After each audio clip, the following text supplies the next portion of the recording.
ఇట్లా పోస్ట్పోన్ చేసుకుంటూ వచ్చిన ఇదంతా పోయి వేరే టీంలో జాయిన్ నా దగ్గర ట్రైనింగ్ తీసుకుంటాడు. ఒంగోలు రమేష్ అని కూడా ఉంటాడు. ఇక పోటీ అని తెస్తే బాధపడతాడు.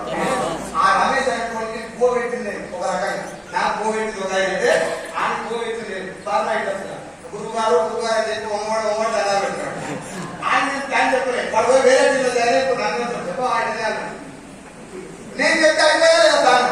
కాబట్టి ఇక్కడ ఎవరు రీజన్ చేయొద్దు. వాళ్ళు వస్తారు రాదు మన దగ్గర లేదు. కాబట్టి అందరూ లిస్ట్ ఎక్కి ఎట్లా ఉన్నా లిస్ట్ అంటే ప్రతి ఒక్క రోజు అదే సాయంకాల లక్ష్మీ తెలుసా మంగళగిరిలో పానకాల లక్ష్మీనరసింహ టెంపుల్ ఉంటుంది. బెల్లం పానకం చెంబు వస్తే చెంబే ఉంటుందా, బిందె వస్తే బిందె ఉంటుంది. నువ్వు ఎంత ముంచుకున్నా ఆడదాకా వచ్చావు, ఎంత పోసినా ఆడదాకా వచ్చావు. బయటికి వెళ్ళిపోదు, లోపలికి వెళ్ళిపోదు. ఇంకో దగ్గర ఆ ఉమామహేశ్వరం పాపరాశి ఉండవని ఉంటుంది. అలా కూడా సేమ్ నువ్వన్నీ నీళ్ళు ముంచు ఆడదాకా వస్తుంది. మన లిస్ట్ కూడా అట్లే ఉండాలి.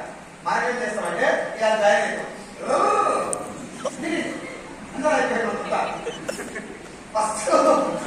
ఫస్ట్ చేయాల్సిన పని లిస్ట్ మీద పని చేయాలి. లిస్ట్ ఎంత ఖతర్నాక్ ఉండాలంటే నీకు ఒక్క రోజు కూడా ఖాళీ దొరుకుతుంది.